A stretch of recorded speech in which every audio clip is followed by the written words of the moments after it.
સુરત સ્થિત ઇકરા હાઈસ્કૂલ માટે ગૌરવપૂર્ણ ક્ષણો સર્જાઈ. શાળાના તેજસ્વી વિદ્યાર્થીઓને તાજેતરમાં જાહેર થયેલ એસએસસી એચએસસી બોર્ડના પરિણામોમાં શાનદાર સફળતા મળી છે. શાળાના આચાર્ય મોહસિના એ ખાન દ્વારા માહિતી આપવામાં આવી કે આ વર્ષે ઇકરા હાઈસ્કૂલે બહુવિધ માધ્યમોમાં ઐતિહાસિક સિદ્ધિઓ હાંસલ કરી છે. અંગ્રેજી માધ્યમના વિદ્યાર્થી મુઝફ્ફર આલમ મઝહર આલમ શેખને વિદ્યાર્થી વિષયમાં વિજ્ઞાન વિષયમાં 80માંથી 80 માર્ક્સ મેળવી 98.14% સાથે A1 ગ્રેડ પ્રાપ્ત કર્યો છે.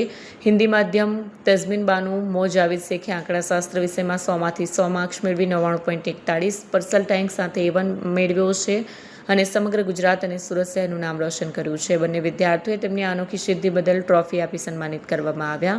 વર્ષ દરમિયાન વિવિધ રાજ્ય અને રાષ્ટ્રીય કક્ષાની સ્પર્ધાઓમાં વિદ્યાર્થીઓએ મોટી સંખ્યામાં ગોલ્ડ મેડલ મેળવ્યા હોવાના કારણે અને અભ્યાસ ક્ષેત્રે ઉત્કૃષ્ટ પ્રદર્શન બદલ ઇકરા હાઈસ્કૂલના સેક્રેટરી સાયકલવાલા મોહમ્મદ સલીમજીનું પણ વિશેષ સન્માન કરવામાં આવ્યું.